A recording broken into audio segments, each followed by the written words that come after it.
Hello everybody and a good day to you all. Today I'm talking about SEAL Team Season number 2, episode number 9, Santa Muerte. This episode is directed by Larry Ting. In this episode here, we're dealing with the aftermath of what happened in the previous episode. They were attacked, they were ambushed. They didn't see it coming, they had a plan. The plan went kind of sideways. They were going after the bad guy, and the next thing you know, some guy they come with a missile launcher, fires it at him, and then things just go butt crazy from there. And then in the process, the guy who they're trying to take in, Alonzo, who's played by Antonio Hermilio, I think that's his last name, and he's the right hand man to Donzo. So they could get to him and get information from him. They could take down Donzo, but he got shot doing the crazy and the chaos, and so they're trying to keep him alive. So the plan can still work, because if he dies, they're back to square one.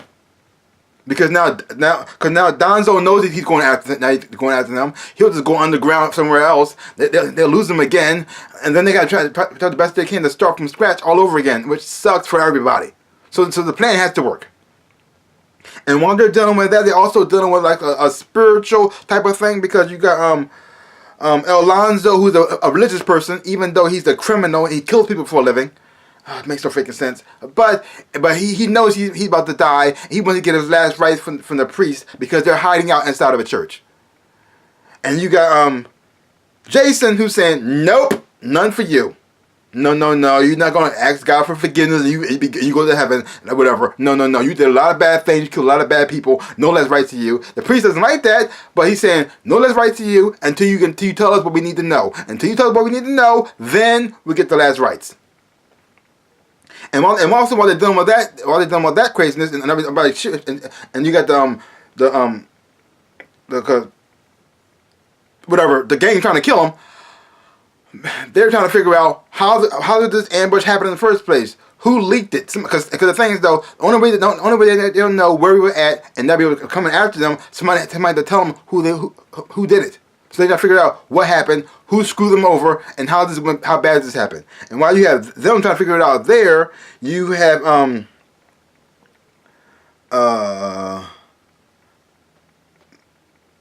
Mandy, who's trying to figure out what went wrong too. She's trying to figure out what happened, who's the leak. And you figured out who that is in this episode right here too. And it was actually quite shocking. You can't trust nobody. I mean, everybody's part of the cartel. That's the name I was thinking of the first time. Oh my God! Sometimes your brain shuts off certain words. I don't know why, and then it just goes away. But if it finally came back, the cartel. They found out she connected to the cartel because they got something on. Because they got something over on her. Because they know where her family is. They threatened to kill her family, her sister, and her niece, if she doesn't play along. So she played along. Like, oh, so sucks. Sucks so much. So you got Jason and his team fighting for their lives, trying to get back home or back to the base. You got Mandy dealing with the fact that the person she's working alongside, Rita, who's played by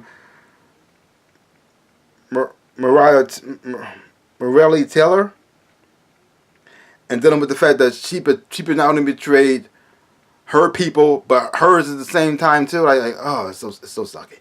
So sucky. Not a good place. Not a good place to be.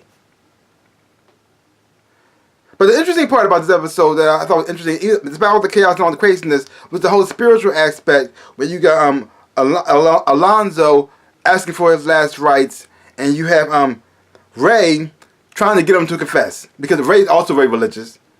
And so he understands what this guy is going through, and the fact that he can't go against what Jason laid down. He's not gonna go against them. But at the same time, you can tell he's conflicted by it. Like he feels as though this guy should have his last rites, even though he's a criminal, even though he killed a lot of people, even though he did a lot of bad things.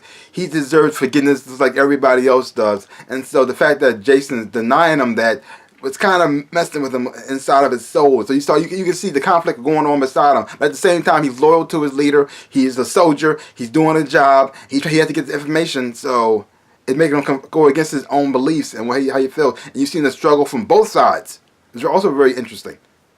Watching them connect over something they both share interest in. I don't think that I'm raised a Christian. I think he's Muslim, but at the same time, he understands how he feels and what he's going through. And if just for a moment you kind of forget just how bad Alonzo is, but even though you know that he's a bad person, and how you think that his little getting his last rights gonna make anything better, he still killed a lot of people. So there, but I thought it was very interesting. Overall, pretty good episode. I did enjoy it. They're still in Mexico. Things are still not going well for them. It still sucks. But it is what it is. But they're still trying to move forward, because when one plan fails, another one arises. So they just got to keep on keeping on. How are they ever going to catch Alonzo? I'm not Alonzo. I'm Donzo. Doza. Oh my gosh, I got the Alonzo thing. Are they going to catch him? I don't know. Because when they finally do catch him, hopefully it has a great ending. Because for right now, they're still at the bottom. I gotta see how this is going to turn around for the good. Because you already know they're going to catch the bad guy. I think. Because they could switch it up on you. They could switch it up. Because a lot of these TV shows, you actually can see where they're going to go. And I don't know exactly how they're going to do this and how things are going to go, which is great because it makes you want to watch the next episode because you don't know what's going to happen next.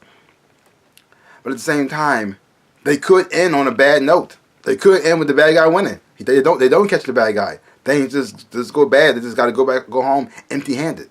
Because there's some reason why Mandy's really pushing this. He's pushing this the most. He's pushing this very, very, very hard so them to catch Donzo. So there's some reason the CIA wants this guy. And so because it seems like going back home without him is not an option. So that just sucks. Yeah, and and also you have Jason dealing with the fact about his family life. That's still going through his head, and you have Clay, who's still not over the fact that his girlfriend dumped him right before the mission. Oh, so yeah. Even though they're working together, they're trying to get this goal down. They're not right. They're not right either. At least not completely. They're not 100% themselves. And watching them overcome this and push past this and get through it is very interesting and to watch. So, leave comments down below. Let me know what you thought about the episode of SEAL Team. If you haven't watched it, check it out for yourself. Hopefully when you watch it, you will enjoy it and have fun watching it too. Don't take my word for it. So, give my channel a big old like, hit the thumbs up, shaboom, and subscribe to my channel and share. I really appreciate it, like I always say in my dreams in real life. I am the Ninja Rabbit. Peace out, peoples.